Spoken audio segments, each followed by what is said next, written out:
এনসিপির কর্মসূচিতে সাধারণ মানুষ ও দলের আহ্বায়ক নাহিদ ইসলাম ছাড়াও কেন্দ্রীয় মুখ্য সংগঠক দক্ষিণাঞ্চলের হাসনাত আবদুল্লাহ, উত্তরাঞ্চলের মুখ্য সংগঠক সার্জিস আলম সহ আরও অনেকেই রংপুরে বিভিন্ন উপজেলায় ঘুরে পরে চলে যান লালমনিরহাটে। তাদের গাড়িবহর সহ পৌঁছে যান সেখানে, পদযাত্রা করেন।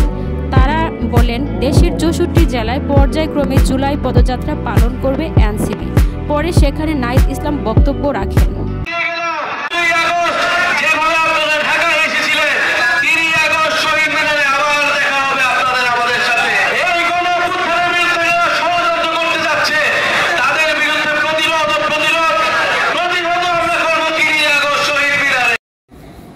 বাংলাদেশের মানুষ নিরাপদ নয়, নারী নির্যাতিত হচ্ছে বলছে সাধারণ জনগণ। ধর্ষণ প্রতিরোধে চলছে বিভিন্ন কর্মসূচি।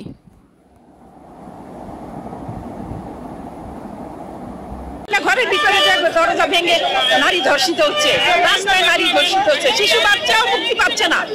কিভাবে নিরাপদ?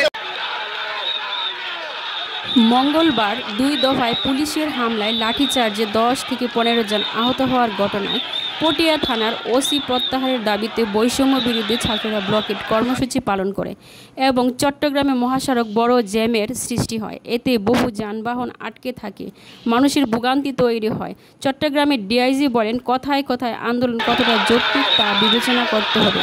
থানার মতো স্পর্শকাতর স্থানে ভাঙচুরের ঘটনা ঘটলে পুলিশের কী ভূমিকা নেওয়া উচিত তা জানতে চান। ব্লকের পরিস্থিতির নিয়ন্ত্রণে সেনাবাহিনী কাজ করছে।